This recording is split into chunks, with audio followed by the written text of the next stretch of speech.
एक गांव में रोहित और शोभित नाम के दो भाई रहते थे।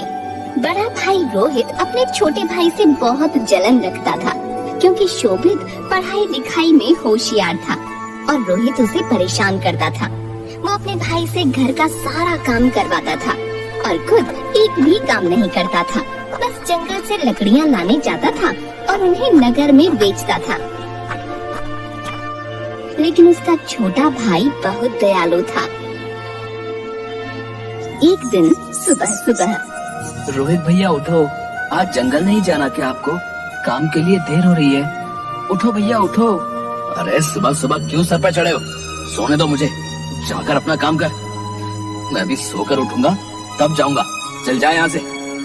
लेकिन भैया मुझे खाना बनाना है और लकड़ियाँ खत्म हो गई हैं। सोने भी नहीं देते। हाँ जा रहा हूँ। रोहित अंगड़ाई लेते हुए उठता है और कुल्हाड़ी उठाकर जंगल की तरफ निकलता है। भैया जल्दी आना। हाँ ठीक है। रोहित जंगल में पहुंचकर रोज तो मैं यहीं से लकड़ियाँ लेकर जाता हूँ, आज थोड़ा आगे जाकर देखता हूँ।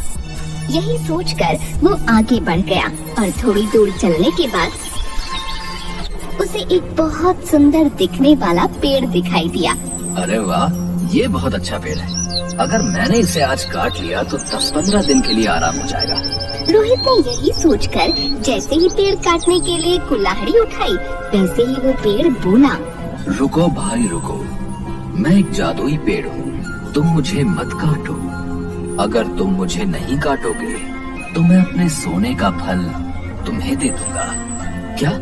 सोने के फल? ठीक है, तुम मुझे फल दो, मैं तुम्हें नहीं काटूंगा। जादुई पेड़ ने अपने सोने के फल रोहित को दे दिए। रोहित ने फल लिए और वहाँ से चला आया।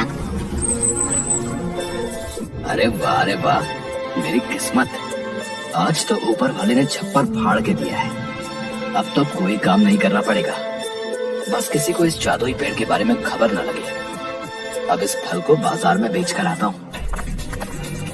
बाजार में रोहित जौहरी की दुकान पर जाकर जौहरी से, अरे जौहरी जी, एक बहुत कीमती सामान बेचने आया हूँ, खरीदोगे क्या?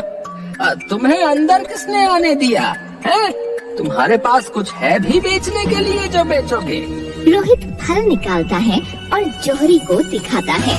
ये देखो जौहरी जी, है ना कीमती सामान? अरे ये तो सोने का फल है। हाँ अब बताओ कितना पैसा दोगे?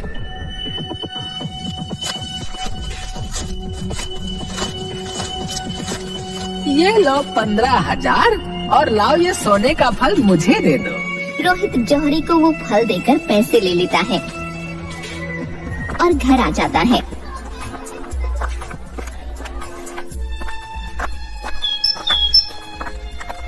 लेकिन अपने भाई को कुछ नहीं बताता।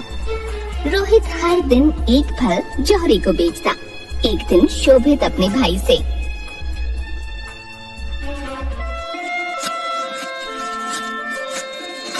भैया मुझे कुछ पैसों की जरूरत है, स्कूल की फीस देनी है। क्या पैसों की जरूरत? कोई पैसे नहीं है मेरे पास। मेरे पास क्या पैसों का पेड़ लगा हुआ है जो आ जाते हो पैसे मांगने? खुद काम करो और कमाओ। भैया अपनी फीस के लिए मांग रहा हूँ। आप तो हर रोज इतनी फिजूल खर्ची करते रहते हो। फिजूल खर्ची करता हूँ मैं? है? बहुत जुबान चलने लगी है तेरी। है? भाग यहाँ से, भाग। और इस तरह से रोहित शोभित की पिटाई करता है और उसे पैसे नहीं देता। एक दिन रोहित के सारे फल खत्म हो जाते हैं। अब तो सारे फल खत्म हो गए हैं। अब मैं क्या करूँगा? एक काम करता हूँ, मैं फिर से उस जादुई पेड़ के पास जाता हूँ।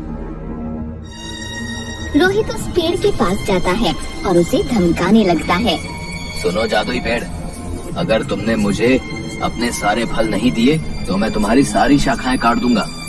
अरे मैंने तुम्हें अपने सारे सोने के फल दे दिए और तुम ऐसा कर रहे हो? नहीं, तुम ऐसा कैसे कर सकते हो? ठीक है, मैं नहीं काटूंगा। इसके बदले में दोगे मुझे अपने सारे फल? बताओ। रोहित की ये बात सुनकर जादुई पेड़ को गुस्सा आ गया और उसने अपने पेड़ से रोहित के ऊपर ढेर सारी सुइयों की बारिश कर दी।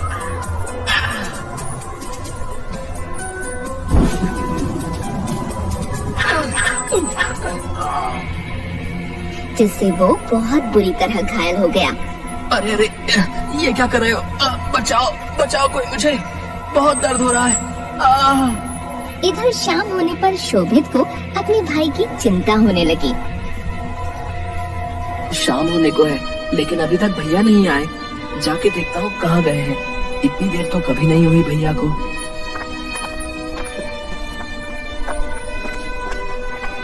शोभित अपने भाई को ढूंढने के लिए जंगल की तरफ जाने लगता है, लेकिन उसे उसका भाई कहीं नहीं मिलता, जिसे देख वो बहुत परेशान हो जाता है और जंगल की तरफ आगे बढ़ने लगता है। बहुत दूर चलने के बाद उसे एक आवाज, कोई बचाओ मुझे, सुनाई दी। लगता है उधर कोई है। शोभित उसी तरफ जाने लगा जहाँ से उसे आवाज आती है और जाकर देखता है कि उसका भाई घायल हालत में पड़ा है। अपने भाई की ऐसी हालत देख शोभित रोने लगता है और रोते रोते कहता है, भैया आप परेशान मत हो, मैं अभी आपके शरीर से ये सारी सुइयां निकाल देता हूँ। लेकिन ये सब हुआ कैसे? तुम मुझे क्यों बचाना चाहते हो? मैंने तो तुम्हें बहुत परेशान किया है। जाओ यहाँ से, मुझे मेरी लालच की वजह से ये सजा मिली है। नहीं भैया, मैं आपको ऐसे छोड़कर नहीं जाऊंगा। आप मुझे परेशान करते हो तो क्या हुआ, आप मेरे भाई हो और मैं आपको बहुत प्यार करता हूँ। लेकिन कुछ नहीं, आप शांत रहो। शोभित अपने भाई के शरीर से सारी सुइयां निकालता है। सारी सुइयों के निकल जाने के बाद रोहित ने शोभित से अपने बुरे व्यवहार के लिए माफी मांगी और बेहतर इंसान बनने का वादा भी किया।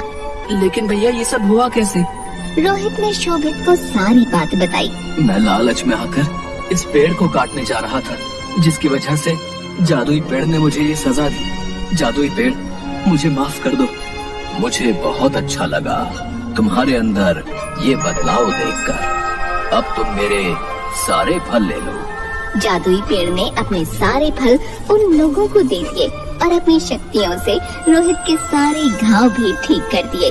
दोनों बहुत खुश हुए और घर आ गए। अब रोहित अपने भाई के साथ अच्छा व्यवहार करने लगा और दोनों खुशी खुशी रहने लगे।